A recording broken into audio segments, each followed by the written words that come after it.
Xi can have access to my bank account through Wi-Fi, right? Well, Xi may have access to your Wi-Fi, but you know what Xi also has? Access to a type 2 diabetes cure. If you ever needed any more proof that the US government doesn't care about humanity, China just cured type 2 diabetes for the first time ever, and the US government is trying to pass legislation that would prevent US scientists from working with Chinese pharmaceutical. Diabetes is a massive crisis that no one talks about. It's the 8th leading cause of death in the United States and killed 103,000 Americans in 2021. Worldwide, 422 million people are affected by the disease. Diabetes is caused by a deficiency of insulin.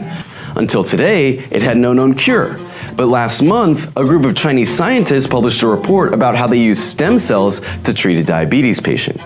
They took the patient's blood cells and turned them into stem cells, which they used to regenerate the patient's pancreas.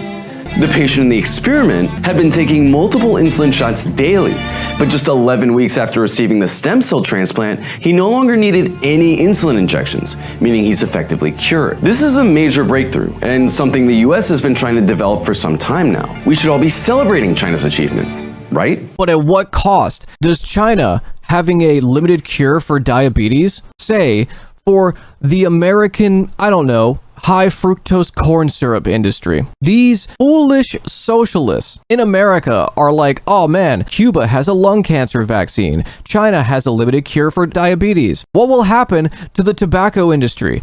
They need to make money. And there's also pharmaceuticals. All right, Joe Manchin's daughter on the board of a pharmaceutical company. How is she going to make money for the Manchin family? What will happen if we now have a way to cure people? Right? Well, apparently not. Because if you watch the mainstream media, you think we're supposed to hate China. In the last few years, China has become the world leader in a lot of things, like electric vehicle production, green energy. Other countries have begun turning to China as a mediator in diplomatic relations, a role traditionally filled by the US. In 2010, China's economy became the second largest in the world and is now on track to outgrow the US economy as soon as 2030. In other words, China is now powerful enough of a country that it threatens America's world superpower status, and America doesn't want to give that up. In an effort to dampen their growth, the US has launched an all-out assault on Chinese industry with sanctions and tariffs. It's encircled China with US military bases, and one of its latest attacks is a bill called the Biosecure Act. This bipartisan bill would ban any US business that receives federal funds from working with 4 Chinese medical firms. When you think about the implications of all this, it really calls into question the fundamental nature of our government.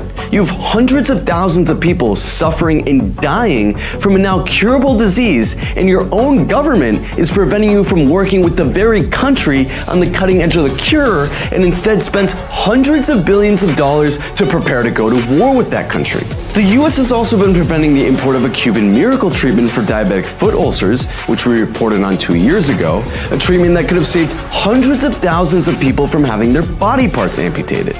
38.4 million Americans, or 11.6% of the population, had diabetes as of 2021, which includes 38.1 million adults aged 18 and older, or 14.7% of U.S. adults.